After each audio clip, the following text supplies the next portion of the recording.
Hello everyone, this is Warhawk Beyond 2040 and welcome to the first edition of a brand new review series where I am going to be talking about The Flash Season 9, and this is also going to be the final one for the show. And today I am going to be talking about Episode 1, the Season 9 premiere, Wednesday Ever After, which I have just finished watching. And this episode was okay. It wasn't anything special. It was mostly enjoyable, pretty watchable, but at the same time, I can't help but feel that we've kind of been here before, you know. Just kind of felt like we were just going over old ground. There was no surprises, you know, there wasn't anything that made your jaw drop, except for the ending, which I'll get to in a moment. But by and large, this episode wasn't terrible. I felt it was okay for Flash standards. I just felt it was a bit average, you know. As I said, there was nothing that really got your attention to think, oh my god, this is going to be so good. Just felt like we've been here before. Maybe they should have renamed this episode Groundhog Day. Because it just felt like we were repeating ourselves. And that's kind of what the theme was for this episode. There was definitely a Groundhog Day to it. But at the same time, I don't know really. I didn't hate this episode. I just don't think it was very strong. I just felt it was a little bit on the weak side. It definitely wasn't as strong as the Season 8 premiere, because I thought the Season 8 premiere, which was the 5-part Armageddon special, I thought that was absolutely tremendous, and I still say to this day that was one of the best things the show has done in quite a while.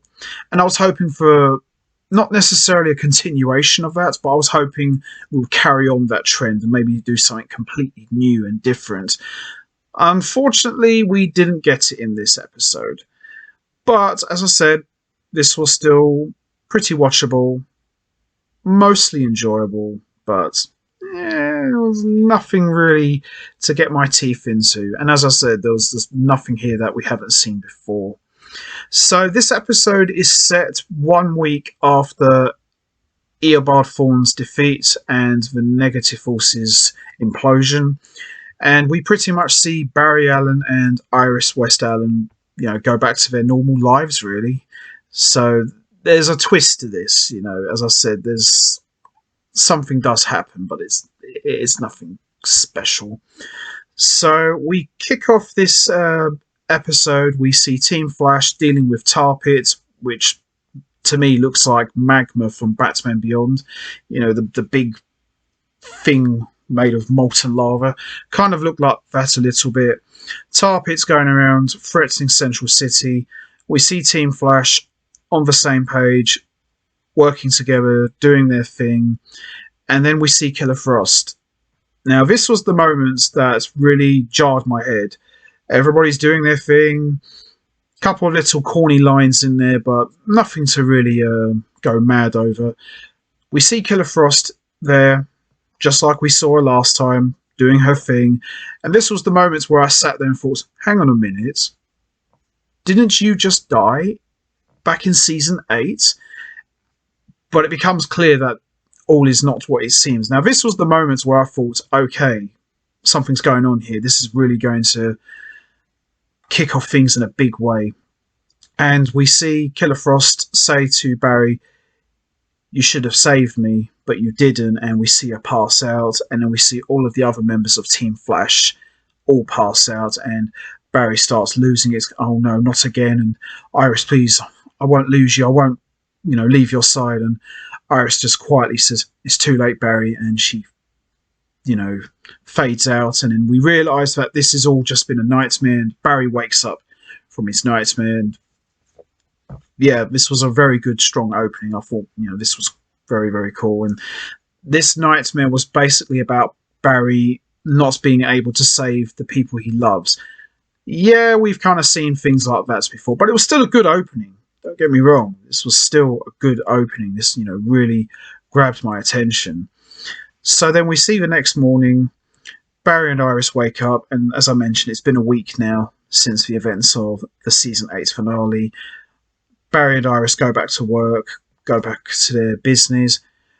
Barry tells her she's going to have a big day at CC Media and tells her to just say yes before racing off. We then see at Star Labs, Jo is working with Cecile on her new amplified powers, specifically her kinetic powers, but isn't going very well. And we see Jo is more worried than usual.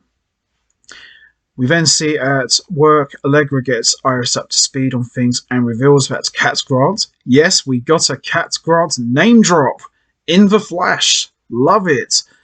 We see that Cat Grant has reached out to the Citizen with an offer to buy them out. Please, cameo for Cat Grant. We need a cameo for Cat Grant, please. And then we all see Iris has to do is just say yes. Allegra insists that this is how her media empire begins and is excited, but we see Iris isn't quite as excited. She quickly excuses herself. At her police station, Barry meets with Captain Kramer. He puts himself up for the director of the CSI, which is what she was going to ask him about. Barry seems to be reading her mind or knowing the future.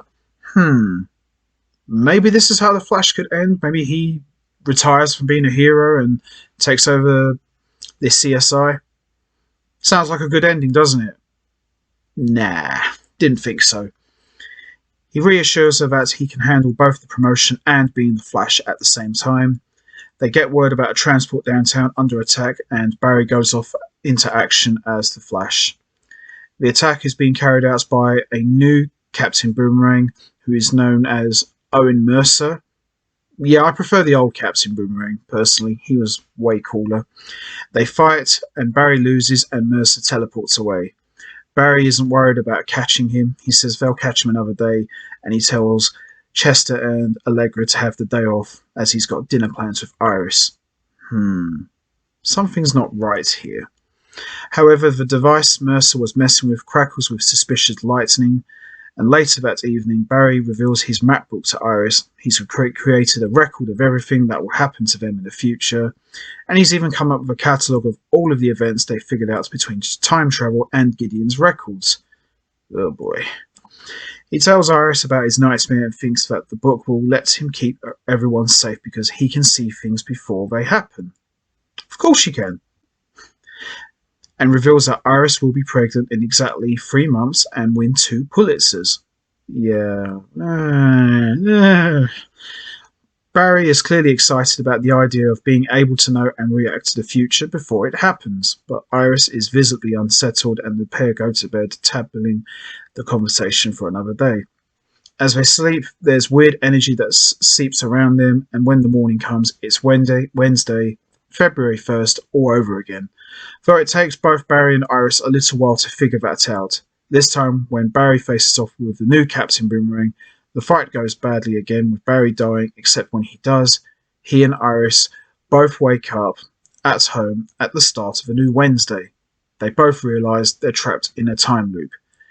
Yeah, I'm sure we've had an episode in the past where Barry was trapped in a time loop. I'm sure of it. I'm going to have to go back and check. At Star Labs, Barry and Iris tell the team about the time loop and try to figure out what's going on and how to break it. They find out that the thing that is being transported and that Mercer is likely after is a Roma accelerator, which is the particle accelerator, but just more of a portable version. They think that Barry fighting with Mercer may have created the issue. Barry brings a piece from the accelerator so they know they can investigate it and figure out how to stop things. Barry tells Iris to just go about her normal day. We then see Iris does, but avoids the Catco question because she hasn't said yes or no. Barry and Chester work in the lab but blow things up, and the loop starts all over again. The cycle continues over and over with hilarious results with seemingly no end in sight. Finally, Iris wakes up and starts eating and drinking bottles of wine. Oh my gosh. Barry thinks that Iris not saying yes to the Catco offer is the reason they're stuck in the time loop, because the map book says CCM expands into 2 locations. Iris says she's not going to just follow instructions in a book. She'd rather be stuck in the loop. Barry says the book ensures a safe and happy future. They start to argue about it, and Iris yells at Barry saying she wants to choose the future for herself. Barry leaves and gets some wisdom from Joe. We get a few details about the future, like Barry and Iris moving into the West House at some point, but Joe points out that the book only happens what it tells them, but not why.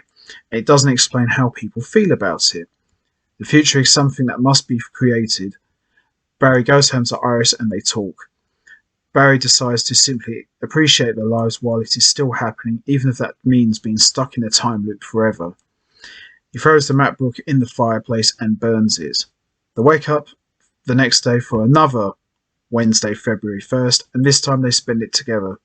This time around, Iris decides to expand the CC media, but in her own way. She gets a loan from Sue Dearborn to buy the Coast City Gazette and bring them in under the CCM umbrella. With things all handled, Iris and Barry decide to go and relax and have some time together at the pool. They then go to see Kramer together, with Iris saying she'll keep Barry balanced between being director of CSI and being the Flash. And then they go to deal with Mercer together. Iris helps stop Mercer this time, but he still manages to get away after setting off a nuclear bomb. They can't move the accelerator, so Barry decides to try to phase the explosion instead. He touches the accelerator as it explodes, but somehow dissipates the blast, making sure that nobody gets harmed in Central City. Thrilled to have survived, Allegra and Chester officially share their first kiss. I'm sorry, but I do not care for these two. No matter how many times they try and force it, I just don't care about them. Love them both as characters, but they don't do anything for me. I'm sorry, I just don't care for them. Moving swiftly on. The day saved, they finally move on to Thursday, February 2nd, after 58 time loops. 58 time loops later. The secret was living the day together instead of apart.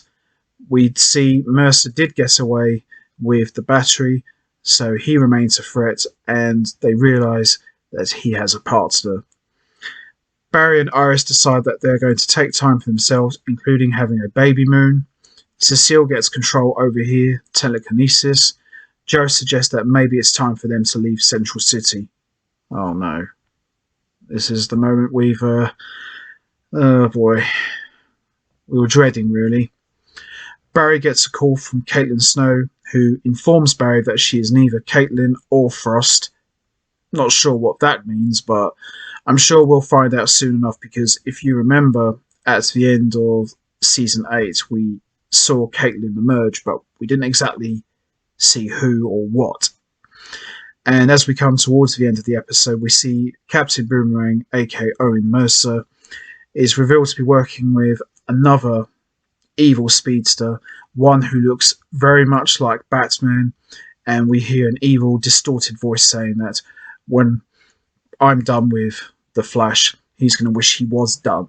And that pretty much ends episode 1, and that wraps up my review. Overall, as I said, this episode was okay. I thought the beginning was quite cool, seeing Killer Frost there, even though she was dead at the end of Season 8. But other than that, the time loop stuff was okay, but I just can't help but feel that we've been here already. So there was nothing new that we haven't seen before. As I said, maybe they should just rename this episode Groundhog Day, because it was definitely the Groundhog Day feel to this. But the ending where we see Captain Boomerang meets with an evil speedster, it looks like Red Death. So we are definitely getting Red Death for Season 9. And I love the way they've kept Red Death hidden, so they're not going to fully reveal Red Death straight away. I am a bit bummed out it's not going to be Bruce Wayne, but I'm still excited to see Red Death in the Arrowverse. So, should be very interesting to see how they're going to make Red Death the main villain, and what Red Death's motivations are.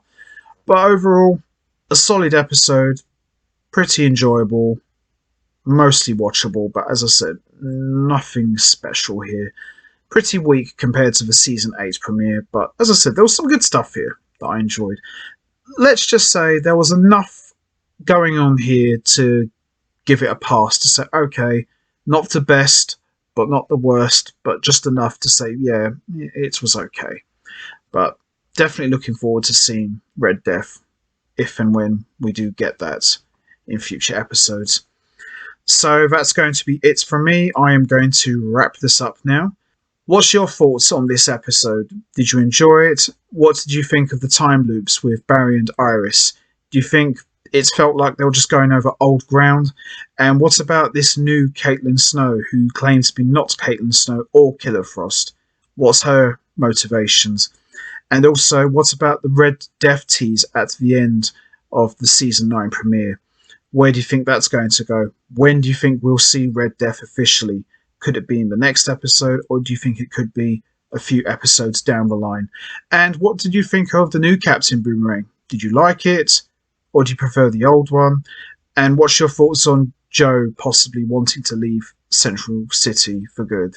Are you sad about that? And how do you think they're going to play that departure out when the time comes? You know what to do, guys. Hit the like button, hit the subscribe button, leave your thoughts and comments down below, and I will see all of you next time for another edition of the Flash Season 9 review series, where I am going to be talking about Episode 2, which I'm looking forward to talking about, and hopefully it's going to be a lot better than the Season 9 premiere, but we'll see, really. So, until next time, take care, everybody, and stay safe. And once again, as always, much appreciated. Thanks for listening.